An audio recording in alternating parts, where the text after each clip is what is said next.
તું મોટી થઈને આવી નીકળવાની એવી તારા મા બાપને ખબર નથી, નકર તારું ઘરું દબાઈને મારી નાખત.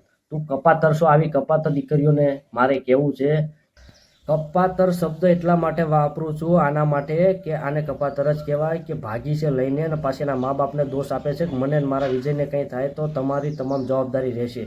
તો આપણા ગીતો છે કાગ બાપુના કે કાળજા કેરો કટકો મારો ગાંઠથી છૂટી ગયો ગીત સાંભળ્યું એટલે આંખમાં આંસુ આવી જાય.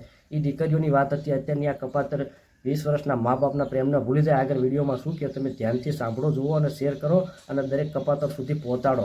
આવી કેટલી કપાતર પાકી છે. આપણા સનાતન ધર્મને લજવી નાખ્યો, બદનામ કર્યો. સરકારને મારે એટલું જ કહેવું છે કે આવા કાયદા જે છે ને મા બાપની પરવાનગી વગર જ્યાં ત્યાં ભાગી જાય, ગમે તે નાચ જોતી નથી.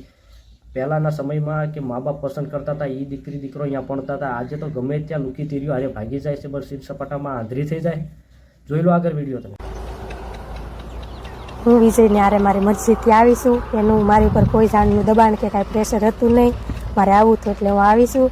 મારા પપ્પાને કહું છું ખોટા ગોતોમાં, ખોટા પૈસા બગાડોમાં અમે કાંઈ હાથમાં આવશું નહીં. ને હવે કદાચ ચડી જાઉં તો હું ઘરે પાછી આવી નહીં.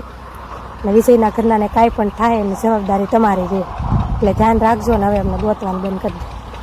કે 20 વર્ષનો મા બાપનો પ્રેમ તમને ના દેખાણો કે આ લુખ્ખા તીર્યો 15 દિવસના પ્રેમમાં તમે ઘાયલ થઈ જાઓ છો, એના આશિક બની જાવ છો અને આ મા બાપના પ્રેમને ભૂલી જાવ છો. અને પાછી એવું કહેશે કે મને કંઈ થાય, મારા વિજયને કંઈ થાય તો એની જવાબદારી તમામ તમારી રહેશે. અરે મરી જવાય. મા બાપે તને મોટી કરી છે, મા બાપનું જરીક તો મલાદો રાખ. આગળ